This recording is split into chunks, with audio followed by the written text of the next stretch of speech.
Quand vous souhaitez installer Linux sur une machine, vous devez d'abord choisir une distribution, et Wikipédia en recense plus de 200. C'est vous dire à quel point elles sont nombreuses. Cette séance vous aidera à vous y retrouver. Pour cela, nous aborderons deux façons de classer ces distributions. La première consiste à les classer par famille. Lors de la séance précédente, nous avons vu qu'il y avait des liens de parenté entre l'Unix original et de nombreux OS. Pour les distributions, c'est un peu pareil. La plupart des distributions sont des variantes d'autres distributions. D'autre part, nous pouvons les classer par domaine d'application et par fonctionnalité. Avant de continuer, je vais mettre les choses au clair avec un petit point de définition. Qu'est-ce qu'une distribution GNU Linux ? Une distribution Linux, c'est un noyau, un ensemble de logiciels cohérents entre eux, ainsi que des spécificités qui leur sont propres. Le noyau, ce sera toujours un noyau Linux. Toutefois, sa version ou alors sa configuration, ses drivers, etc. pourront être différents d'une distribution à l'autre. La suite logicielle sera composée à la fois d'une suite utilitaire de base, donc les GNU Utils, qui justifie le nom d'une distribution GNU Linux. Ce sera aussi une interface, donc ça peut être une interface en ligne de commande comme Bash, ou alors ça peut être une interface graphique comme GNOME ou KDE. C'est également un moyen de maintenir ces logiciels cohérents entre eux, d'en installer de nouveaux. Donc les distributions proposent des solutions pour installer ces logiciels. Ils maintiennent des catalogues de logiciels prêts à l'installation qu'on appelle des dépôts logiciels. Et enfin, chaque distribution a ses propres spécificités. Il peut s'agir par exemple de la configuration par défaut des programmes, ou du choix de tel ou tel programme plutôt qu'un autre quand il y a des alternatives. Certaines distributions sont développées par des éditeurs type entreprise, d'autres par des communautés. Les entreprises ont évidemment un enjeu financier, pourquoi elles vont parfois vendre leur distribution ou alors proposer des services complémentaires qui seront eux aussi payants. Toutes les distributions ne ciblent pas les mêmes charges de travail ni même les mêmes plateformes.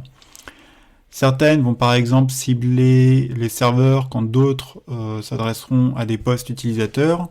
Sur les serveurs, on va privilégier la stabilité en incorporant moins de logiciels récents et en privilégiant ceux qui ont été bien testés.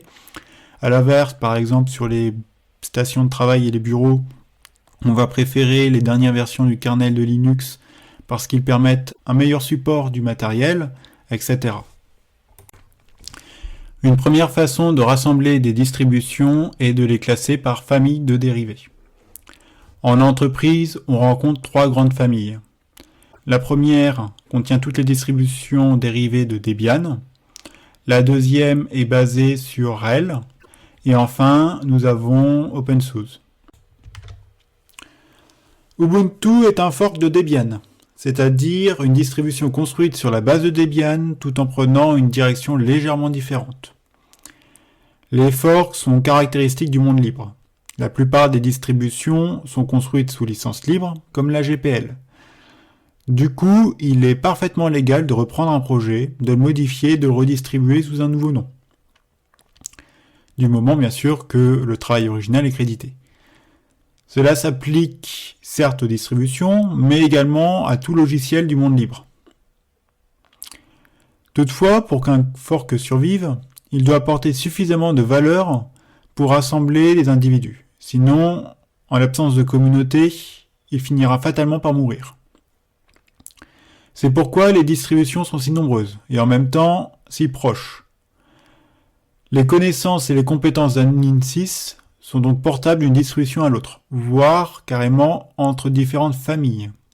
Pour en revenir à Ubuntu, vous avez sous les yeux l'arbre de ces forks depuis 2004, et le facteur d'embranchement est assez impressionnant, de l'ordre de 20. Il y a eu, par exemple, Ubuntu Touch, un beau projet pour conquérir le marché des téléphones avant que Canonical, la boîte éditrice, n'abandonne le projet. Et puis, il y a eu des déclinaisons beaucoup plus mineures, comme Ubuntu Gnome et Ubuntu Mate, où seuls les logiciels et les environnements graphiques installés par défaut changent. Bien, maintenant, intéressons-nous au cas d'usage. Nous allons rapidement passer en revue différentes plateformes, comme les PC et les serveurs. Ces plateformes ont des besoins spécifiques, et nous verrons comment les distributions s'y adaptent. Tout d'abord, Linux est présent sur les PC, même s'il est de loin distancé par Windows et dans une moindre mesure par macOS. Une distribution pour PC doit être aussi simple d'usage que possible, même pour un novice. Une interface graphique, claire et ergonomique évidemment, est donc à privilégier. Vous avez justement sous les yeux un aperçu d'Ubuntu Desktop, avec son interface GNOME 3. GNOME 3 est un des environnements de bureau les plus adoptés. Et c'est d'ailleurs une interface graphique très accessible. Par ailleurs, les utilisateurs cherchent une solution clé en main. L'installation doit être guidée pas à pas, si possible, et l'OS doit détecter tous les périphériques. Pour cela, la distribution est livrée avec davantage de pilotes, par exemple pour du matériel spécifique aux PC et stations de travail, comme la carte graphique ou l'interface Wi-Fi. Et puis enfin, les distributions de ce type viennent généralement avec un certain nombre de logiciels préinstallés, comme de la bureautique, un navigateur, des éditeurs de texte, etc. A l'inverse des PC, les serveurs sont conçus pour fonctionner en continu. Ils doivent donc maximiser leur uptime, c'est-à-dire la durée pendant laquelle le serveur reste allumé, car tout arrêt entraîne forcément une interruption de service. Une des principales causes d'arrêt d'un serveur est l'application de mise à jour. Les utilisateurs de PC associent une mise à jour à des nouveautés fonctionnelles et à des corrections. Parfois, elles ont aussi des effets de bord et peuvent altérer le bon fonctionnement d'un système. Alors, pourquoi prendre autant de risques et mettre à jour un serveur? Les admins sont rarement motivés par les nouveautés fonctionnelles. Ils veulent des correctifs de sécurité. Ces correctifs sont d'autant plus critiques qu'un serveur peut être exposé sur Internet. Les attaquants opportunistes y sont légion. Et quand une vulnérabilité est identifiée, ils sautent sur l'occasion pour l'exploiter. Or, à partir du moment où les mises à jour de sécurité sont publiées, les attaquants peuvent en déduire la vulnérabilité patchée. Cette pratique s'appelle l'ingénierie inversée, ou rétro-ingénierie. C'est pourquoi ces mises à jour doivent être installées le plus rapidement possible, même quand l'administrateur est en vacances ou en congé. Elles sont donc généralement automatisées. À partir du moment où il y a moins de logiciels sur une machine, il y a moins de vulnérabilités et de bugs latents. La fréquence des mises à jour en est donc réduite et le risque de défaillance est minimisé. Voici pourquoi vous ne trouverez sur un serveur GNU Linux ni interface graphique, ni navigateur, ni logiciel de bureautique. Bref, rien que la distribution n'est jugée superflue. Pour donner une petite touche de modernité à ce cours, nous allons nous intéresser aux serveurs invités. Ils représentent une part croissante des déploiements de serveurs, notamment dans les infrastructures cloud. Ces systèmes invités trouvent leur origine dans un besoin de rentabilité. Un serveur physique est généralement surdimensionné pour répondre au pire des cas, c'est-à-dire le moment où l'applicatif qui est hébergé sur ce serveur sera le plus sollicité. Et cela pourrait ne se produire qu'une seule fois par an. C'est d'ailleurs même très hypothétique. C'est pourquoi leur puissance est sous-exploitée la plupart du temps. La charge CPU moyenne dépasse rarement les 10%, les disques durs sont beaucoup plus gros que le besoin réel de l'application, notamment parce que la taille minimale d'un disque dur sur le marché est maintenant de 1 Tera. Enfin, la pression sur la mémoire vive dépasse exceptionnellement la moitié de la quantité disponible. Bref, c'est du gâchis. Mais grâce à des mécanismes salvateurs appelés virtualisation et conteneurisation, on parvient à héberger plusieurs systèmes invités sur la même machine hôte. Et ces différents systèmes invités ne connaîtront pas des pics de charge simultanés, ou alors ce sera exceptionnellement rare, et ce risque sera réduit avec l'accroissement du nombre de machines invitées. Ce qui permet de sous-estimer la puissance totale nécessaire. En cas de forte charge, il sera toujours possible de déplacer quelques invités sur une autre machine hôte, voire d'éteindre quelques services. Bien que les distributions pour serveurs classiques fonctionnent très bien en tant que système invité, il y a un intérêt à utiliser des distributions encore plus légères. Les systèmes invités tournent sur du matériel émulé ou virtualisé, qui est finalement très standard. Le noyau peut donc être compilé avec un support matériel limité, ce qui en réduit la taille. Même histoire pour beaucoup de logiciels d'administration qui peuvent être simplement retirés. On augmente ainsi la densité par serveur hôte. Voici maintenant un tableau récapitulatif des différents cas d'usage ainsi que des optimisations menées par les distributions pour adresser ces cas d'usage. On y retrouve nos bureaux et stations de travail, nos serveurs et nos serveurs invités. Et on voit apparaître deux nouvelles catégories.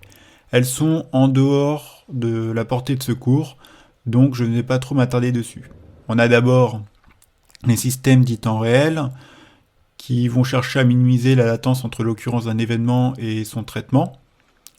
Et puis on a également une catégorie un peu fourre-tout, qu'on appelle Internet of Things. Ce sont des appareils très petits, des appareils embarqués, qui fonctionnent généralement sur batterie, qui ont très peu de ressources, donc il faut minimiser la consommation de ces ressources.